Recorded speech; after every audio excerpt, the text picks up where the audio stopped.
अध्याय 4 दिव्य ज्ञान। भगवान श्री कृष्ण ने कहा, मैंने इस अमर योग विद्या का उपदेश सूर्यदेव विवस्वान को दिया और विवस्वान ने मनुष्यों के पिता मनु को उपदेश दिया और मनु ने इसका उपदेश इक्ष्वाकु को दिया। आज मेरे द्वारा वही यह प्राचीन योग यानी परमेश्वर के साथ अपने संबंध का विज्ञान तुमसे कहा जा रहा है, क्योंकि तुम मेरे भक्त तथा मित्र हो। अतः तुम इस विज्ञान के दिव्य रहस्य को समझ सकते हो। इस प्रकार यह परम विज्ञान गुरु परंपरा द्वारा प्राप्त किया गया और राज ऋषियों ने इसी विधि से इसे समझा, किंतु कालक्रम में यह परंपरा छिन्न हो गई। अतः यह विज्ञान यथारूप में लुप्त हो गया लगता है। अर्जुन ने कहा, सूर्यदेव विवस्वान आपसे पहले हो चुके हैं, तो फिर मैं कैसे समझूं कि प्रारंभ में भी आपने उन्हें इस विद्या का उपदेश दिया था। श्री भगवान ने कहा, तुम्हारे तथा मेरे अनेकानेक जन्म हो चुके हैं। मुझे तो उन सब का स्मरण है, किंतु हे परंतप तुम्हें उनका स्मरण नहीं रह सकता है। यद्यपि मैं अजन्मा तथा विनाशी हूं और यद्यपि मैं समस्त जीवों का स्वामी हूं, तो भी प्रत्येक युग में मैं अपने आदि दिव्य रूप में प्रकट होता हूं। हे भरतवंशी, जब भी और जहां भी धर्म का पतन होता है और अधर्म की प्रधानता होने लगती है, तब तब मैं अवतार लेता हूं। भक्तों का उद्धार करने, दुष्टों का विनाश करने तथा धर्म की फिर से स्थापना करने के लिए मैं हर युग में प्रकट होता हूं। हे अर्जुन, जो मेरे आविर्भाव तथा कर्मों की दिव्य प्रकृति को जानता है, वह इस शरीर को छोड़ने पर इस भौतिक संसार में पुनः जन्म नहीं लेता, अपितु मेरे सनातन धाम को प्राप्त होता है। आसक्ति, भय तथा क्रोध से मुक्त होकर मुझ में पूर्णतया तन्मय होकर और मेरी शरण में आकर बहुत से व्यक्ति भूतकाल में मेरे ज्ञान से पवित्र हो चुके हैं। इस प्रकार से उन सबों ने मेरे प्रति दिव्य प्रेम को प्राप्त किया है। जिस भाव से सारे लोग मेरी शरण ग्रहण करते हैं, उसी के अनुरूप मैं उन्हें फल देता हूं। हे पार्थ, प्रत्येक व्यक्ति सभी प्रकार से मेरे पथ का अनुगमन करता है। इस संसार में मनुष्य सकाम कर्मों में सिद्धि चाहते हैं, फलस्वरूप वे देवताओं की पूजा करते हैं। निस्संदेह संसार में मनुष्य को सकाम कर्म का फल शीघ्र प्राप्त होता है। प्रकृति के तीनों गुणों और उनसे संबद्ध कर्म के अनुसार मेरे द्वारा मानव समाज के 4 विभाग रचे गए। यद्यपि मैं इस व्यवस्था का सृष्टा हूं, किंतु तुम यह जान लो कि मैं इतने पर भी अव्यय अकर्ता हूं। मुझ पर किसी कर्म का प्रभाव नहीं पड़ता, न ही मैं कर्म फल की कामना करता हूं। जो मेरे संबंध में सत्य को जानता है, वह भी कर्मों के फल के पाश में नहीं बंधता। प्राचीन काल में समस्त मुक्तात्माओं ने मेरी दिव्य प्रकृति को जान करके ही कर्म किया। अतः तुम्हें चाहिए कि उनके पद चिन्हों का अनुसरण करते हुए अपने कर्तव्य का पालन करो। कर्म क्या है और अकर्म क्या है, इसे निश्चित करने में बुद्धिमान व्यक्ति भी मोहग्रस्त हो जाते हैं। अतः मैं तुमको बताऊंगा कि कर्म क्या है, जिसे जानकर तुम सारे अशुभ से मुक्त हो सकोगे। कर्म की बारीकियों को समझना अत्यंत कठिन है। अतः मनुष्य को चाहिए कि वह यह ठीक से जाने कि कर्म क्या है, विकर्म क्या है और अकर्म क्या है। जो मनुष्य कर्म में अकर्म और अकर्म में कर्म देखता है, वह सभी मनुष्यों में बुद्धिमान है और सब प्रकार के कर्मों में प्रवृत्त रहकर भी दिव्य स्थिति में रहता है। जिस व्यक्ति का प्रत्येक प्रयास इंद्रिय तृप्ति की कामना से रहित होता है, उसे पूर्ण ज्ञानी समझा जाता है। उसे ही साधु पुरुष ऐसा करता कहते हैं, जिसने पूर्ण ज्ञान की अग्नि से कर्म फलों को भस्मसात कर दिया है।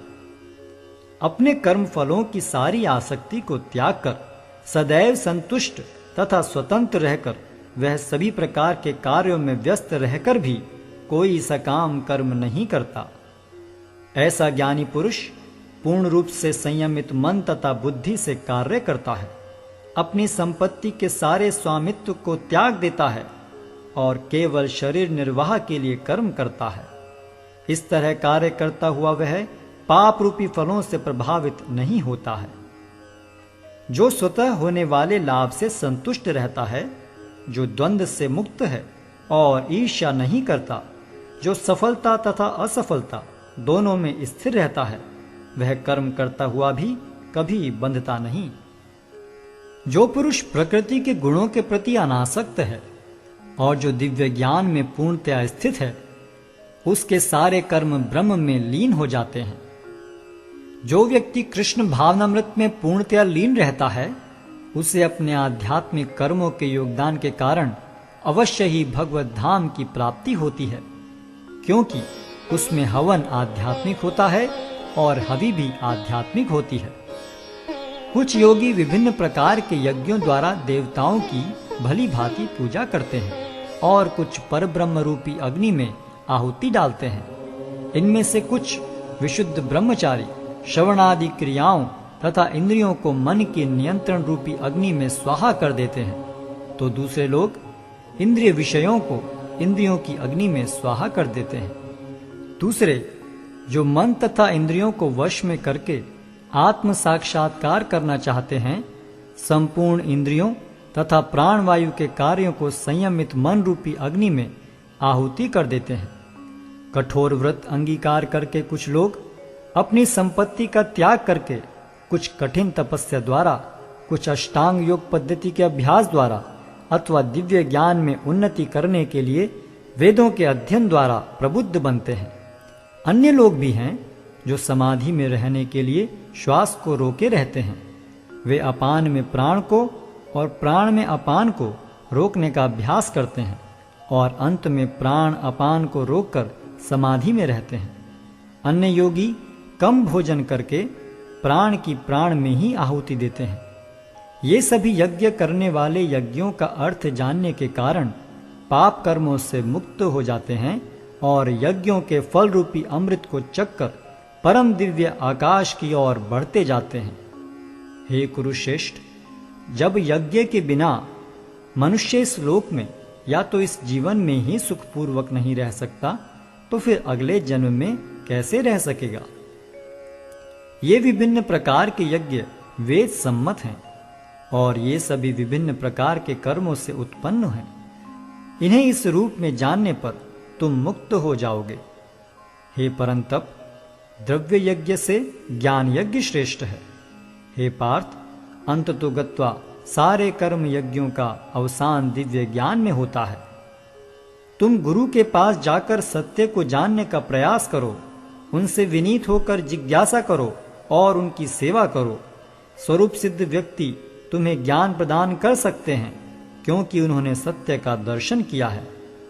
स्वरूप सिद्ध व्यक्ति से वास्तविक ज्ञान प्राप्त कर चुकने पर तुम पुनः कभी ऐसे मोह को प्राप्त नहीं होगे, क्योंकि इस ज्ञान के द्वारा तुम देख सकोगे कि सभी जीव परमात्मा के अंश स्वरूप हैं, अर्थात वे सब मेरे हैं।